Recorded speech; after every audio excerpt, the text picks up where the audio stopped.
Welcome to the proteomics course. Today we will talk about protein purification and peptide isolation using chromatography methods.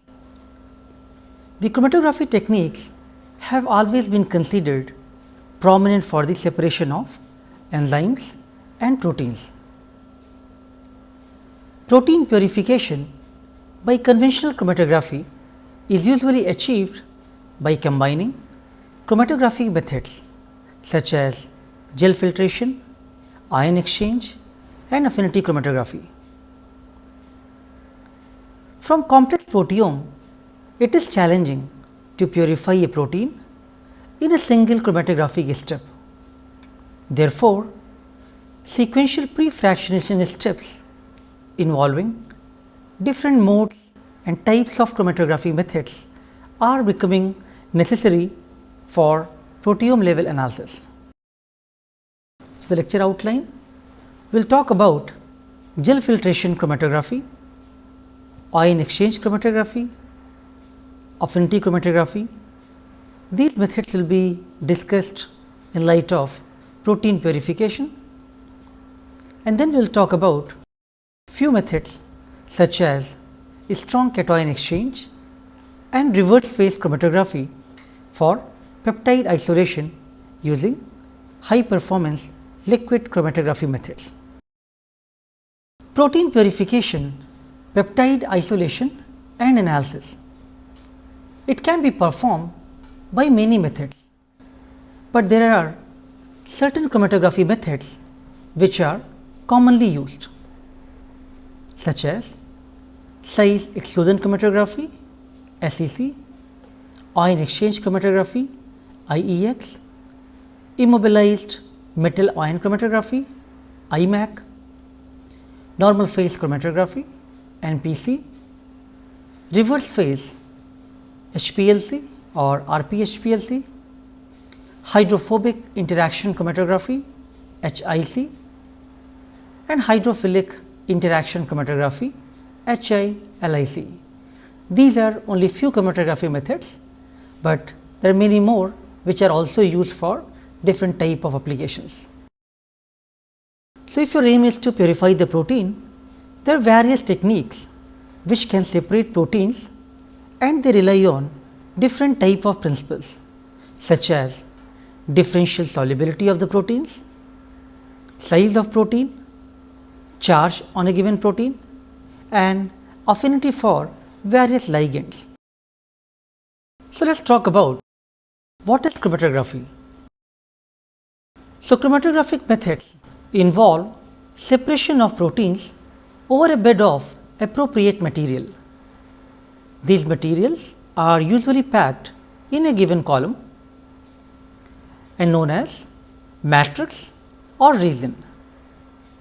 So, these matrix and resins, they are usually beads with or without attached chemical groups. Now, the binding and interaction of proteins with the column matrix is an important feature of chromatography. The chromatographic technique involves four major components: an inlet for sample introduction, the mobile phase, stationary phase and a detector.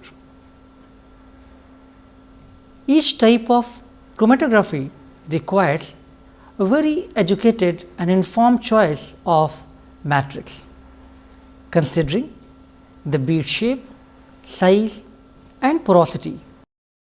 In addition to the functional group type, the charge, distribution and density, as well as elution conditions such as the pH, the ionic strength and gradient shape. So, as we just talked, the chromatography involves the selection of right matrix. These matrices are very important for binding and interaction of proteins, and they can determine the kind of achievement which we want to achieve from these type of chromatographic methods. So, let us move on to more specific chromatography techniques such as gel filtration chromatography. The gel filtration chromatography, it separates proteins on the basis of difference in size. It is used to separate a protein of interest from protein mixture that are larger or smaller in size. If proteins are having similar sizes, then the gel filtration or size exclusion chromatography is not an appropriate choice for doing the protein purification. So, this method is also used for various proteomic applications when there is need to remove even contaminants such as salts and low molecular size detergents. So, gel filtration chromatography is also known as size exclusion chromatography. It means the molecules are separated according to the given size. The small molecules, or even if you are separating small molecules such as salt, those will be retained longer by the gel filtration system, and larger molecules such as proteins will elute first, because they cannot enter inside the porous these beads, and they can be used to separate proteins based on the size. The gel filtration column is composed of porous beads which are made from polyacrylamide, dextran or agarose. Now, these columns are packed with the hydrated porous gel matrix. The protein sample, which contains a mixture of unpurified proteins of different size, is then loaded on these columns. Now, when protein sample is applied to the column, the small proteins passes from the pores of the beads, while the large proteins are excluded. Therefore, this technique is also known as molecular exclusion chromatography. The beads of different pore sizes or increasing retention time by adjusting the increased column length or decreasing the flow rate can be adjusted to achieve higher resolution of proteins. After these steps, the fractions are collected and analyzed for the protein content. So, you can expect that larger proteins will elute first, and then the small molecules will be eluted later. So, gel filtration chromatography is useful for removal of even contaminants, doing desalting steps, as well as for buffer exchange. However, its drawbacks are its low capacity, broad distribution of pore size and small sample volumes to be analyzed. So, let me describe the gel chromatography technique in following animation. Let us first give the definition of few components. Size exclusion gel matrix.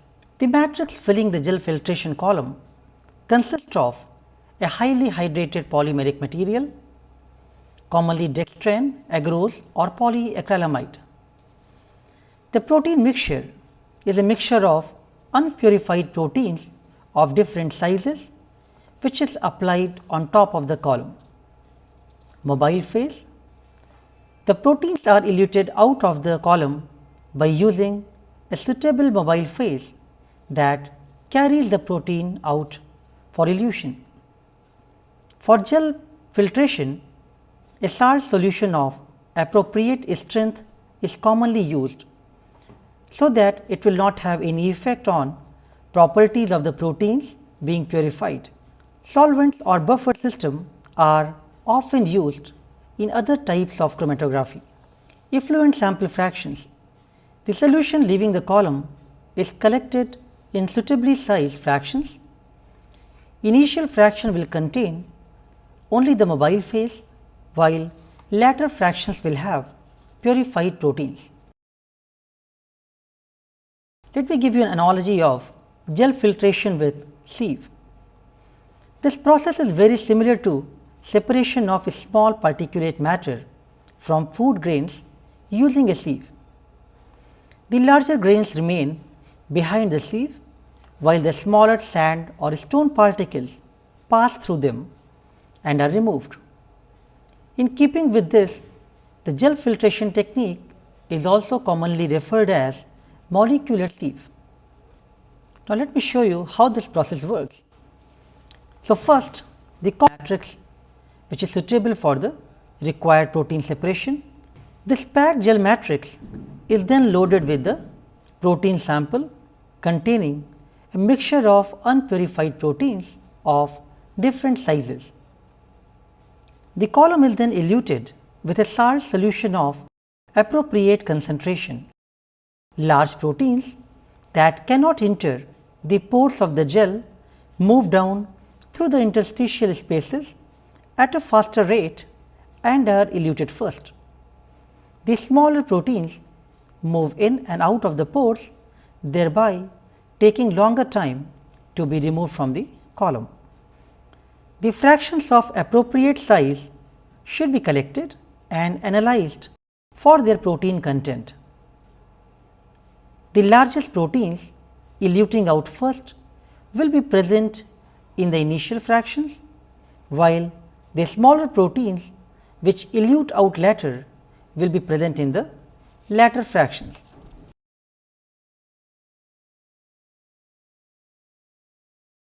Once all these fractions are collected, then it can be analyzed for their protein content by using a UV visible spectrophotometer. Now, analyze the protein content by using UV visible spectrophotometer at 280 nanometers. Once all the absorbance values are recorded, a graph of eluent volume versus protein concentration can be plotted.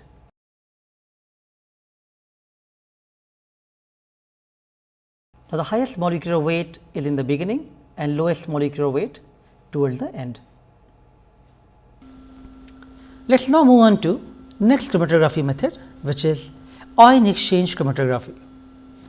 This is one of the most versatile chromatographic separation method, which relies on differences between number of charges and distribution of charge groups in defined pH and solvent conditions.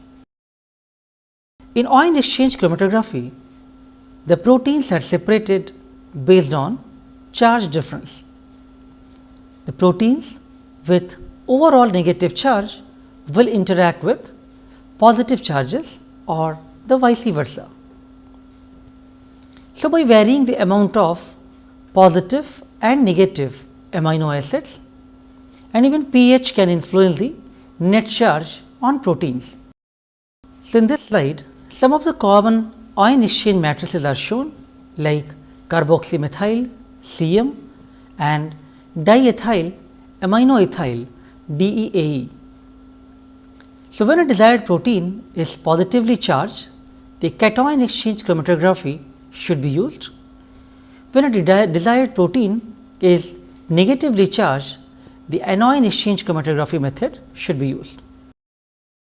So, in ion exchange chromatography, the column is packed with a resin, whether it is cation or anion exchanger, depending upon the charge of the protein that needs to be bound to the column and purified.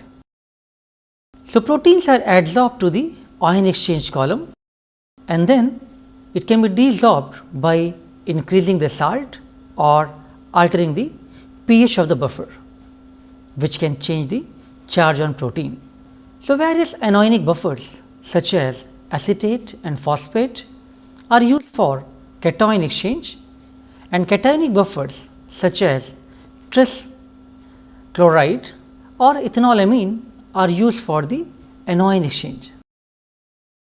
Now, the buffer solution is changed so that the net pH of the protein of interest can be modified and it no longer binds to the ion exchange resin.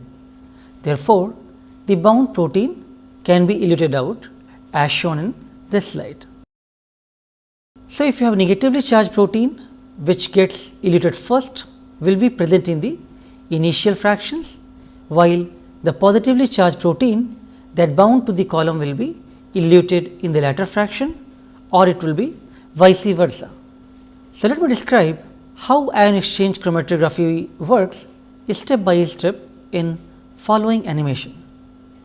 The charged stationary phase. The column stationary phase consists of a positively or negatively charged polymeric matrix which will bind molecules of the opposite charge.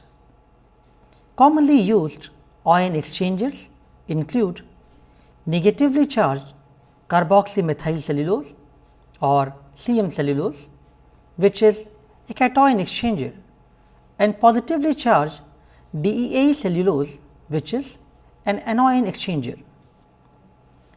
The protein mixture, unpurified protein mixture, which consists of proteins of different net charges, are loaded onto the column. The proteins having charges opposite to that of stationary matrix will bind to it, while remaining proteins will be eluted. Mobile phase. The proteins are eluted out of the columns by using suitable mobile phase, and then samples are collected by using different sample fractions. The solution leaving the column can be collected in suitably sized fractions for further analysis. After giving you a brief description of the components, let me show you the process in animation. The column is packed with a suitable cation or anion exchange resin depending upon the charge of the protein that needs to be bound to the column and purified. The anion exchange column is then loaded with the impure protein mixture consisting of various positively and negatively charged proteins.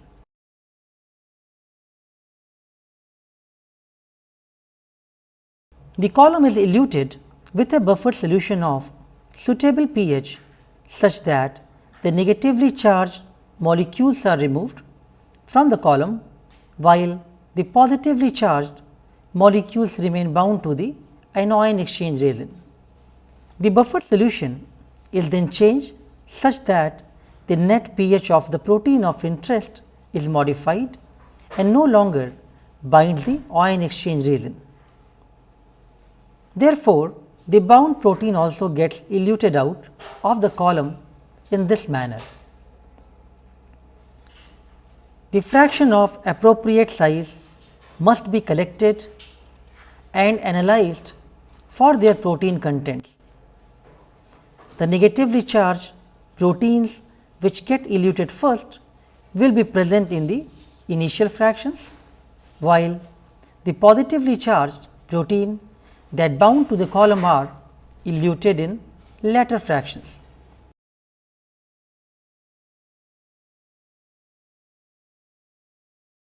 Once all the fractions are collected, then the protein content can be analyzed by using a spectrophotometer.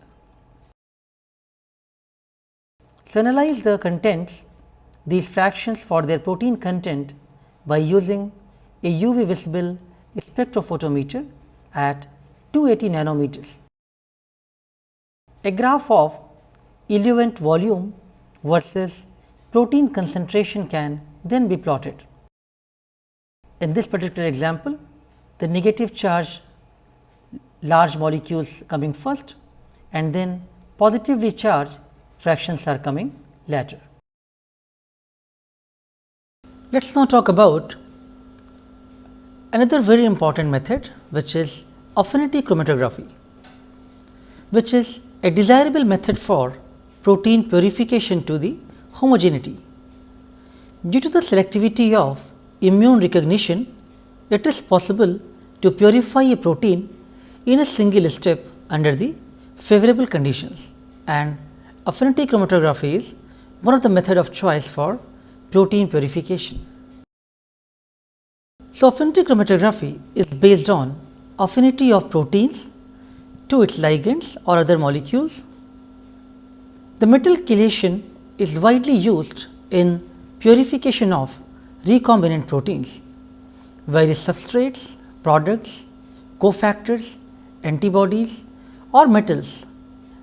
These can show the affinity for given protein, and this is used for a strategy to purify the proteins based on its affinity. The matrix beads are chemically coupled to these ligands. So, in affinity chromatography, the column is packed with a resin which is covalently coupled to the ligand specific to the protein of interest. The protein mixture is passed over the derivatized affinity column. The protein of interest binds through a specific interaction, while all other proteins which do not interact will not bind. Now, the column is washed with a suitable mobile phase to remove the unbound protein, and protein of interest which has higher affinity for the ligand remains bound to the derivatized column matrix and is not removed during the washing step. Now, these proteins of interest can be desorbed by applying excess ligand in the solution.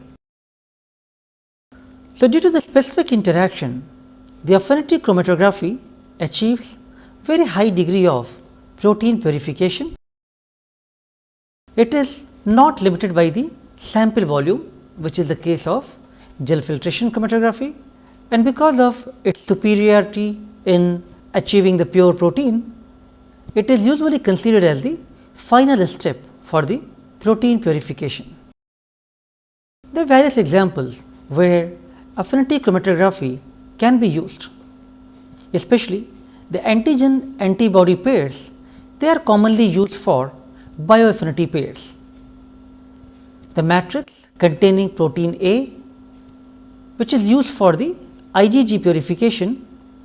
So, in this case, the protein A recognizes the Fc region of IgG, and this interaction is being used for protein purification using affinity chromatography. Another strategy is concanavalin A protein binds to the glucose molecule.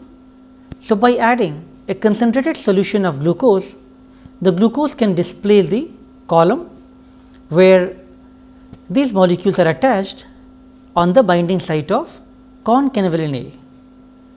But these are only few examples. There are many other examples where different type of fusion partners and ligands are used for affinity chromatography method. As shown in this slide, the protein A binds with IgG, and the proteins can be eluted by lowering the pH. ABP binds with HSA, and elution is again with the low pH. 6-histidine tag binds with nickel NTA columns, the metal chelators, and imidazole or low pH condition can be used for elution. GST, glutathione S transferase, binds with glutathione, and reduced glutathione is used for elution. The maltose binding protein MBP binds with amylose, and it can be eluted with maltose. Then FLAG proteins can be bound to M1 or M2 antibodies, and EDTA or low pH elution can be used for eluting the proteins. There are various other examples, but these are common strategies being employed for protein purification. So, we just discussed there are various strategies. By adding a tag or by applying some affinity interaction, the proteins can be purified. The genetic engineering methods have made it possible to create the fusion proteins, which shows a strong affinity between the fused protein and the ligand. So, for example, as shown in this slide, the affinity of histidine tag with nickel NTA column.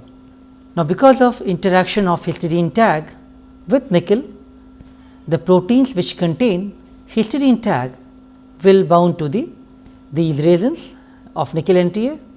Now, after washing with the mild imidazole such as 20 to 50 millimolar, unbound residues will come out, but by increasing the concentration such as 100 to 500 millimolar of imidazole, the proteins can be eluted out.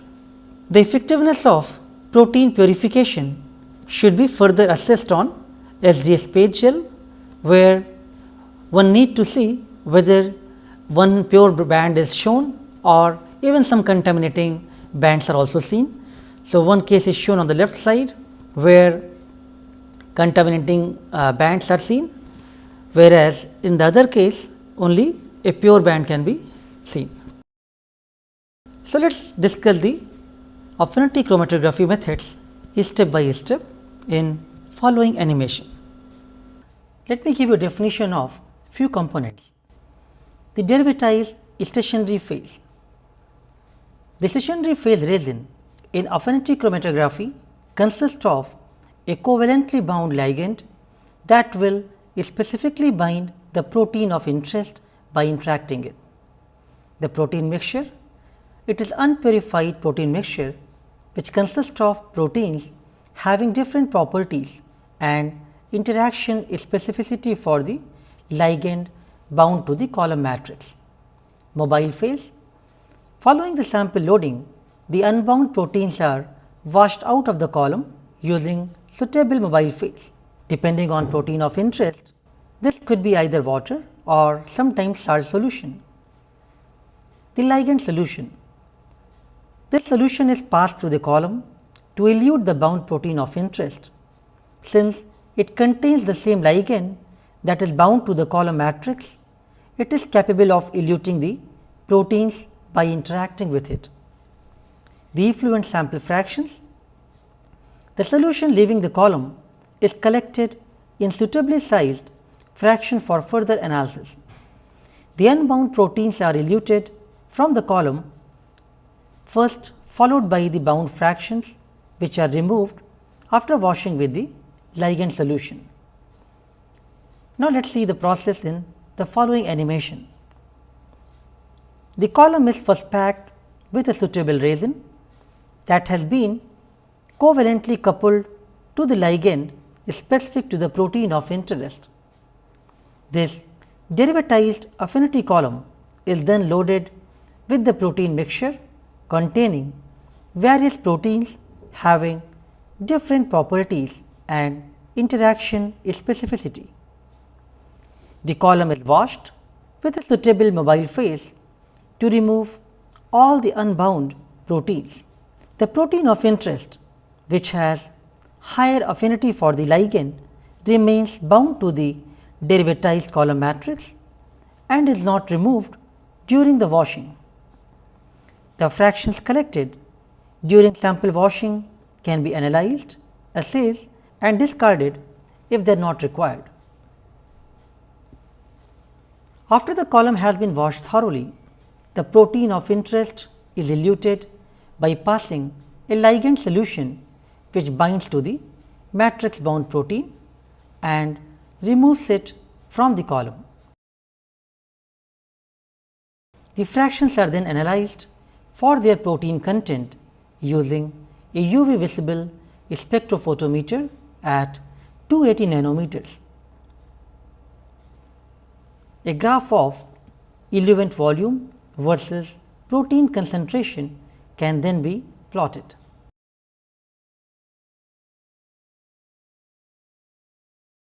Let us now talk about high performance liquid chromatography HPLC. HPLC is a separation technique that separates molecules based on their differential adsorption and desorption between stationary phase matrix in column and mobile phase. Better separation and resolution of the components can be achieved by HPLC. So, what is liquid chromatography? The liquid chromatography separates mixture components on the basis of differences in the affinity of stationary and mobile phase. It can remove the undesired impurities. Therefore, for various type of mass spectrometry based application, it increases the reproducibility and robustness for analysis of peptides and proteins. It also concentrates the diluted samples and therefore, it increases the sensitivity detection of the low level proteins by using when you are applying the different type of proteomic technologies. It is mostly used for separating the peptide mixture. One of the diagram is shown here, which is a typical liquid chromatography setup, which consists of solvent bottles, degasifiers, dual or quaternary pumps, the sample injector, column and detectors. Different solvents can be placed in the solvent bottles depending upon the purification requirements. Let us first talk about reverse phased RP chromatography. The reverse phase chromatography is based upon the hydrophobic binding interaction between the peptides or proteins in the mobile phase and the immobilized hydrophobic ligands in the stationary phase. In reverse phase, the stationary phase consists of the long aliphatic carbon chains, which is highly hydrophobic in nature. Molecules are bound on the column by means of hydrophobic interactions and are eluted out when the solvent polarity is modified.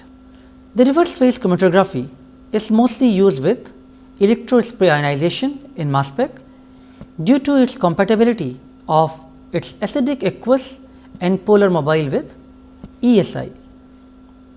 It is also used for desalting the peptides before injecting for electrospray ionization. Let us now talk about strong cation exchange or SCX chromatography. SCX consists of a stationary phase matrix, which is made up of negatively charged sulfonic acid groups, which bind the oppositely charged peptide molecules. These molecules can be eluted out using a positively charged mobile phase, which binds the analyte molecules more firmly. So, what is MUDPIT or multidimensional protein identification technology? So, MUDPIT method combines cation exchange and reverse phase HPLC chromatographic separation of tryptic peptides for the proteome based analysis. So, we have already discussed two separate methods, SCX and RP. So, strong cation exchange is based on the electrostatic attraction between the negatively sulfonic acid and positive peptide, and the elution can be caused by addition of positively charged mobile phase. The reverse phase shown on the right side is based on the hydrophobic interactions between analyte and the stationary phase. The elution can be brought about by modifying the mobile phase polarity. The strong cation exchange can be used offline, and then each fraction can be analyzed by reverse phased HPLC followed by mass spectrometry. Alternatively, both reverse phase and strong cation exchange reagents can be packed into a single column, and by introducing buffers in the series, the multidimensional separation can be achieved. Now, when application is to separate the complex proteome and analyze using mass spectrometry, then one has to select what type of chromatography method is applicable for their sample type. Now, multidimensional approaches are usually coupled prior to the mass spec analysis, and as we have discussed, there are certain chromatography methods which are commonly available, and one has to make an educated choice of selecting what type of chromatography methods can be used for first dimension and what can be used for second dimension separation. So, when size exclusion chromatography has been used followed by the reverse phase, so to check the compatibility of first and second dimension separation based on the size in the SEC and the charge various type of combination methods have been tried out. So, let me first give you the abbreviations here and then the what properties they separate proteins and peptides based on, and then I think we can talk about how these combinations can be applied. So, we have talked about size exclusion chromatography, which separates proteins based on the size or the molecular weight, reverse phased based on hydrophobicity. Then we have capillary electrophoresis, which separate based on the charge. IMAC is affinity based interaction, reverse phase again hydrophobicity, strong cation exchange based on the charge. So, these are different methods which we have discussed. Now, what we are looking at how the combinations of these can be applied for proteomic investigations.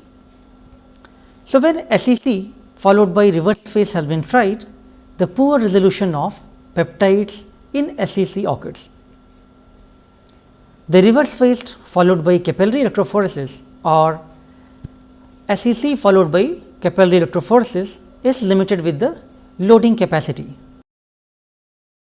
Now, third combination of using affinity chromatography as the first separation followed by reverse phase has been used, but what is most popular is the strong cation exchange separation in the first dimension followed by the reverse phase chromatography in the second dimension, that has resulted into the best result for separating the peptides, and it has been used for various proteomic analysis. So, in summary, in the last few years there has been an increased effort to develop the technologies which are capable of analyzing protein expression at the proteome scale. Some of the chromatographic methods such as gel filtration, ion exchange and affinity chromatography methods were discussed. The strong cation exchange and reverse phased high performance liquid chromatography are fundamental tools for the isolation and analysis of peptides. The nanoliquid chromatography, which makes use of C18 capillary columns, has gained popularity for the proteomic studies due to their ability to achieve finite separation. So, in summary, we have talked about principle of different type of chromatography method commonly being employed for the proteins and peptides, and we looked at some of these chromatographic methods in more detail. Thank you.